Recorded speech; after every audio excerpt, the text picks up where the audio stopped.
হুজুর, আমাদের নতুন রাষ্ট্রপতিকে নিয়ে আপনার মতামত পরামর্শ কি? আসলে আমাদের পরামর্শের মতামত দিয়ে রাষ্ট্রের কিছু আসে যায় না, এবং এই ক্ষেত্রে এগুলো কারো কাছে গ্রহণযোগ্য বা আমলযোগ্য হবে বিষয়টা এরকম না। তারপরে প্রশ্ন যেহেতু করেছেন, জাস্ট হাদিসকে সামনে রেখে দুই একটা পয়েন্ট বলা যায়। এক নম্বর হলো, আল্লাহ রসুল একটা দোয়া শিখিয়েছেন আমাদেরকে, যে দোয়াটা আমরা খুতবায়ও মাঝে মাঝে করি। আল্লাহুম্মা লা তুসাল্লিত আলাইনা মান লা ইয়াখাফুকা ওয়া লা ইয়ারহামুনা। এমনকি ওই যে উমরা সফরে গিয়ে রমজানেও আল্লাহ তাআলা এই তৌফিক দিয়েছেন, ওই সময় রমজানে মক্কা মদিনায় লম্বা দোয়া হয় বেতরের নামাজের শেষ রাকাতে আর কি। বেতরের নামাজ তো পরেই প্রথমে 2 রাকাত, পরে সালাম ফিরিয়ে আবার 1 রাকাত।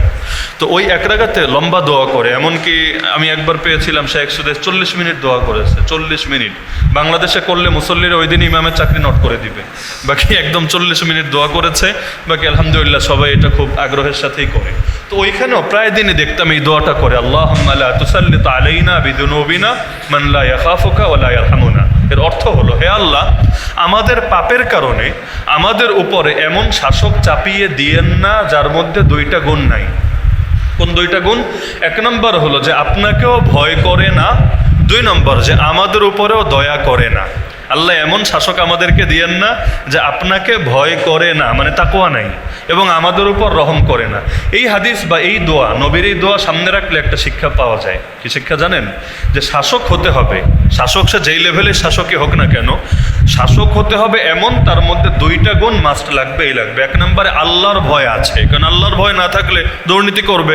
আল্লাহর ভয় না থাকলে সে বিভিন্নভাবে রাষ্ট্রের সম্পদগুলোকে ব্যক্তিগত সম্পত্তি বানিয়ে ফেলবে। যেমন হাদিসে আছে, কিয়ামতের 15টা আলামতের একটা আলামত হলো ইযা তুখিদাল ফাইউ দুয়ালা। রাষ্ট্রীয় যে সম্পত্তি, গনিমত হোক অন্য যা কিছু হোক, এগুলোকে ব্যক্তিগত সম্পত্তির মতো ব্যবহার করা হবে। এটা কিয়ামতের একটা আলামত, এবং এখন হচ্ছে, আল্লাহ হেফাজত করুক। তো এখন যাদের ভেতরে আল্লাহর ভয় নাই এদের দ্বারাও সমস্যা হবে, আর যাদের ভেতরে জনগণের উপর দয়া নাই, সৃষ্টির প্রতি দয়া কিন্তু সবার ভেতরে থাকে না। আল্লাহ নবী সাল্লাল্লাহু আলাইহি ওয়াসাল্লাম একদিন তার নাতিকে কোলে নিয়ে আদর করছেন, গালে চুমু খাচ্ছেন। এক সাহাবী এসে বলল, ইয়া রাসূলুল্লাহ, কি করেন এটা? আমি তো আমার বাচ্চারে কোনোদিন চুমুও খাই না, এভাবে কোলে নিয়ে আদরও করি না, আপনি কি করছেন? আপনি এত বড় একজন নবী, সব নবী, সেরা নবী, এই বাচ্চা কাচ্চারে আদর করে এটা আপনার কাজ? আপনি তো বড় বড় কাজ করবেন, যুদ্ধ করবেন, রাষ্ট্র চালাবেন, বিচার করবেন, এই পোলাপান কোলে নিয়ে আদর করে এটা আপনার কাজ? আল্লাহ রাসূল সাল্লাল্লাহু আলাইহি ওয়াসাল্লাম বললেন, শোনো, আল্লাহ যদি কারো দিলে দয়া না দেয়, স্নেহ না দেয়, মহাব্বত না দেয়, আমি কি করব? অবশেষে নবী বললেন যে তোমরা পৃথিবীবাসীর উপর দয়া করো, তবে আসমানওয়ালা তোমাদের উপর দয়া করবেন। এমনকি নবী বললেন যে আমার বড়দের, উম্মতের বড়দেরকে শ্রদ্ধা করে না, ছোটদেরকে স্নেহ করে না, আর আলেমদের কদর জানে না, সে আমার উম্মতি না, ও আমার উম্মতি না। তাহলে এ কারণে শাসক যে হবে তার মধ্যে এই গুণটাও লাগবে, জনগণের উপর রহম থাকবে, দিলে মহব্বত থাকবে। দিলে যদি মহব্বত না থাকে, কৃত্রিমতা করে বেশি দিন চলা যায় না, এটা গুরুত্বপূর্ণ। এখন ঝামেলা হয়ে গেছে যেটা, অধিকাংশ ক্ষেত্রে নিয়োগের ক্ষেত্রে, বিশেষ করে বাংলাদেশের রাষ্ট্রপতি নিয়োগ তো হয় দলীয় মনোনয়নের মাধ্যমে, জনগণের ভোটের মাধ্যমে না। যদিও জনগণের ভোটের মাধ্যমে হলে লাভ হতো, আসলেই লাভ হতো, এবং রাষ্ট্রপতি আর প্রধানমন্ত্রীর ক্ষমতার মধ্যে যদি ব্যালেন্স করা হতো, এটাও লাভ হতো। কারণ একজন ব্যক্তি, এই জামানায় তো আবু বকর, ওমর, ওসমান, আলী কল্পনা করা যাবে না। কোনো ইসলামী দল ক্ষমতায় গেলেও আপনি যদি আশা করেন আবু বকরের মতো হুবহু খলিফা হবে, এটা সম্ভব না। কিয়ামত যেহেতু কাছাকাছি এসেছে, প্রতিটা মানুষের মধ্যে দুর্বলতা আছে, প্রতিটা মানুষের মধ্যেই ত্রুটি আছে, এটাই স্বাভাবিক বটে। এজন্য যদি ক্ষমতা এক জায়গায় কেন্দ্রীভূত না হয়ে, ক্ষমতা যদি এটা কয়েকজনের মধ্যে ছড়ানো থাকে এবং ক্ষমতার মধ্যে যদি ভারসাম্য থাকে, এটা দেশের জন্য কল্যাণকর। এজন্য ইসলামী রাষ্ট্র থাকলেও শাসকের হাতেই সার্বভৌমত্ব থাকে না, বরং তো শাসকও আবার শুরার অধীনে থাকে। শুরা বুঝেন? শুরা আলাদা একটা বোর্ড থাকে, একটা কাউন্সিল থাকে, একটা পরিষদ থাকে, সেখানে সদস্য কমও হতে পারে, বেশিও হতে পারে, যাদের প্রত্যেকের ভেতরে এলেম থাকবে। এলেম মানে ওই শুধু কোরআন হাদিসের এলেম না, রাষ্ট্রবিজ্ঞান, একটা রাষ্ট্র কিভাবে চলে, কিভাবে প্রতিটা সেক্টর ফাংশন করে, পাশাপাশি আল্লাহর ভয়, সব কিছু থাকবে। তারা শাসকের উপরও ছড়ি ঘোরাতে পারবে। এমনকি শাসক যদি পুরো আদর্শহীন হয়ে যায়, অর্থাৎ কুফরি আদর্শে জড়িয়ে গিয়েছে, কাফেরদের দালালে শুরু করেছে, ওই শুরার হাতে পাওয়ার থাকবে, তারা গদি থেকে সরায়া মুসলমানদের জন্য কল্যাণকর শাসক নিয়োজিত করবে। শুরা যদি না থাকে, ঝামেলা হবেই হবে, সেটা ইসলামী দলই হোক, মাদ্রাসাই হোক, যাই হোক না কেন। এজন্য ভালো মাদ্রাসাগুলো রাষ্ট্রগুলোতেও মুহতামিমের হাতে একমাত্র পাওয়ার থাকে না, উপরে আবার শুরা থাকে, শুরা, এবং শুরায় ভালো ভালো আলেমরা থাকে, তারা দেখে যে প্রিন্সিপাল ঠিক আছে নাকি কোনো জায়গায় শরীয়তের বিধান লঙ্ঘন হচ্ছে, বাচ্চাদের হক নষ্ট হচ্ছে। অথচ বাংলাদেশে শুরা কই? বাংলাদেশে সুরাটা কোথায়? সুরা যদি থাকতো তাহলে বিগত সময়েও কেউ এত ফ্যাসিস্ট হতে পারতো না, এত বড় স্বৈরাচারী হতে পারতো না। সুরা কন্ট্রোল করে ফেলতো, যখন দেখতো সীমা লঙ্ঘন করে ফেলছে তাকে ওয়ার্নিং দিত। ওয়ার্নিংয়ে কাজ হলে আলহামদুলিল্লাহ, না হলে বলতো তোমারে সরায়া আমরা আরেকজনকে বসাচ্ছি। অথচ এই সিস্টেমটা ইসলামে আছে, কিন্তু আমাদের এই রাষ্ট্রগুলোতে নাই। তো এখন রাষ্ট্রপতি আর প্রধানমন্ত্রীর ক্ষমতার মধ্যে যদি ভারসাম্য থাকতো, আর রাষ্ট্রপতিও জনগণের ভোট দ্বারা নির্বাচিত হতো, একসময় তো হতো, বাংলাদেশেও হতো, ওই হাফেজ জিয়াউর রহমাতুল্লাহ রাষ্ট্রপতি নির্বাচনে দাঁড়িয়েছিল। এখন বাংলাদেশের রাষ্ট্রপতিটা হলো ওই ব্রিটেনের রাজার মতো। ব্রিটেনে একসময় রাজতন্ত্র ছিল, এজন্য তখন রাজা ছিল, রানী ছিল। এখন রাজতন্ত্র নাই, গণতন্ত্র এসেছে, কিন্তু ঐতিহ্যটা ধরে রেখেছে। ঐতিহ্য ধরে রেখেছে কিভাবে? যে নামকাও আসতে একটা পদ আছে, রাজা রানী, যাদের হাতে ক্ষমতা না, যারা চাইলেও দেশ চালাতে পারবে না, যে কোনো জিনিসকে লিগ্যাল ইলিগ্যাল ঘোষণা দিতে পারবে না, কিন্তু তাদের কাজ হলো ভার্সিটিতে গিয়ে সমাবর্তন অনুষ্ঠানে বাচ্চাদেরকে বিদায় দিবে, বিভিন্ন অনুষ্ঠানে গিয়ে ফিতা কেটে উদ্বোধন করবে, বরকতি কাজ আর কি। তো এখন বাংলাদেশেও যখন ব্রিটিশের আদলে গণতন্ত্র গ্রহণ করা হলো, বাংলাদেশের গণতন্ত্র কিন্তু আমেরিকান সিস্টেমে না। আমেরিকায় দেখবেন প্রেসিডেন্টের হাতে পাওয়ার, তাই না? ট্রাম্পের হাতে যেমন এখন পাওয়ার, কিন্তু বাংলাদেশে প্রেসিডেন্টের হাতে না। একটাকে বলে প্রেসিডেন্সিয়াল ডেমোক্রেসি, আর একটা হলো এই সংসদীয় ডেমোক্রেসি, সংসদীয় পার্লামেন্টারিয়ান এই সিস্টেম। তো বাংলাদেশের সিস্টেমটা হলো ব্রিটিশের আদলে। বলবেন কেন? কারণ ব্রিটিশরা তাড়িয়েছে, ব্রিটিশের আদর্শের জাতি তাড়ায় নেই। এখনো পর্যন্ত ব্রিটিশের আইন, ব্রিটিশের সিস্টেম, ব্রিটিশের ফর্মুলা সব কিছু আঁকড়ে ধরে আছে। তো এখন ব্রিটিশের মধ্যে তো রাজা আছে, রানী আছে, এখন বাংলাদেশে রাজা রানী পাবে কোথায়? রাজা রানীর বংশও নাই, এবং বংশীয় সিস্টেমে রাজা রানী বানানোর সিস্টেমও নাই। তো ভাবলো আমরা একটা প্রেসিডেন্ট রাখি, ওই নামকেও আসতে প্রেসিডেন্ট, যে গিয়া ফিতা কাটবে, যে গিয়া বিদায় দিবে, ইত্যাদি ইত্যাদি বরকতি কাজ করবে।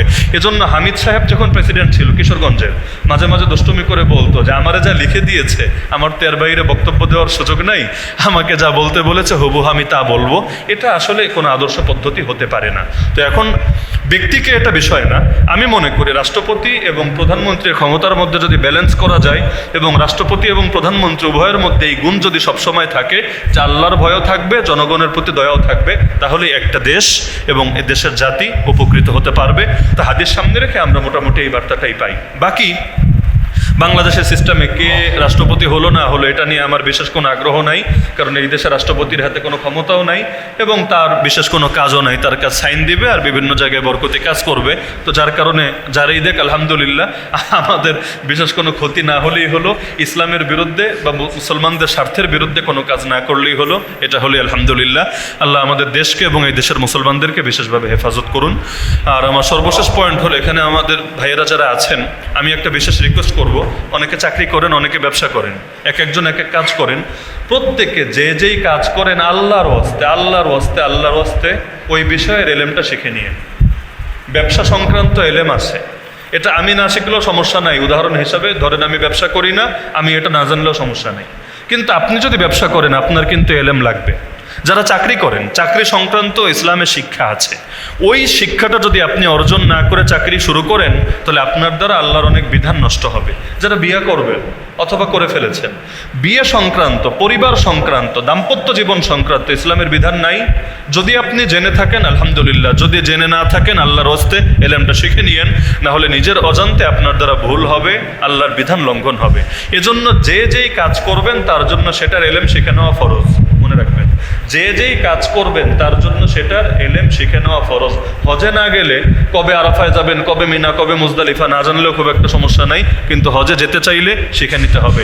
এজন্য প্রত্যেকে আল্লাহর হস্তেই শিক্ষাটা অর্জন করার চেষ্টা করবেন। দুঃখ লাগে বাংলাদেশে এই যে এত হাজার হাজার ব্যবসায়ী, বেনারসি পল্লী তো মনে করেন কত বড় বড় ব্যবসায়ী, ব্যবসায়ীরা কবে কোন আলেমের কাছে গিয়ে বলেছে যে হুজুর আমরা 10 জন আজকে আসলাম, আমাদেরকে একটু দোকানদারি সংক্রান্ত এলেমটা শিখাইয়া দেন না? কবে? আমাকে বলেন কবে হয়েছে? একইভাবে যারা চাকরি করে, যে হুজুর আজকে আমরা ধরেন কেউ ব্যাংকে চাকরি করে, হুজুর ব্যাংকিং সংক্রান্ত ইসলামের মাসালাগুলো আমাদেরকে একটু শিখাইয়া দেন, 5টা মিনিট 10টা মিনিট সময় দেন। কবে হয়েছে? এরকম প্রতিটা সেক্টর নিয়ে যারা শিক্ষকতা করে, শিক্ষকতা সংক্রান্ত ইসলামের বিধান নাই, আছে, কিন্তু এই বিধানের ব্যাপারে অধিকাংশ মানুষ অসচেতন। স্কুলের শিক্ষক কি বলবেন, মাদ্রাসার শিক্ষকরাই মাসালা জানে না। একটা ছোট বাচ্চা, নাবালেগ বাচ্চা, তারে মারার বিধান কি এটাও তো অধিকাংশ মানুষ জানে না। নাবালেগ বাচ্চারে প্রহার করার বিধান কি এটাও জানে না। চেহারায় মারা, চর মারে না চেহারায়? শিক্ষকরা তো কমন, চেহারায় চর মারে। চেহারায় চর মারা ইসলামে হালাল না হারাম? আরে বলেন না, হালাল না হারাম? তো এই মাসালা জানা দরকার ছিল না? অথচ দেখবেন বহুত মানুষ দাড়ি টুপি লাগাইয়াও ছোট বাচ্চা না বালেক বাচ্চা চেহারায় চর মেরে দিচ্ছে। অথচ হাদিসে স্পষ্টভাবে চেহারায় চর মারাকে নিষিদ্ধ করা হয়েছে এবং মানুষের চেহারা বিশেষভাবে সম্মানিত বটে। তাহলে কি বলবেন আপনি, কারে দোষ দিবেন? তাহলে সবগুলোর মূল ঝামেলা হলো যে আমি যেই কাজ করব, খালি নামাজ রোজা শিখলে হবে না, আমি যেই কাজ করব ওই কাজের এলেম আমাকে শিখে নিতে হবে। না হলে আমি অন্য লাইনে যত বড় আলেম হই না কেন কিচ্ছু আসে যায় না, যে যেটা করবে তাকে সেটা শিখে নিতে হবে। তো আমি আপনাদের থেকে এটা আশা রাখি যে জীবনে যেই কাজই করবেন অন্তত এলেমটা শিখে নেবেন। পারবেন তো ইনশাআল্লাহ? আল্লাহ সবাইকে তৌফিক দান করুন, আমিন। ওয়া আখিরু দাওয়ানা আনিল হামদুলিল্লাহি রাব্বিল আলামিন।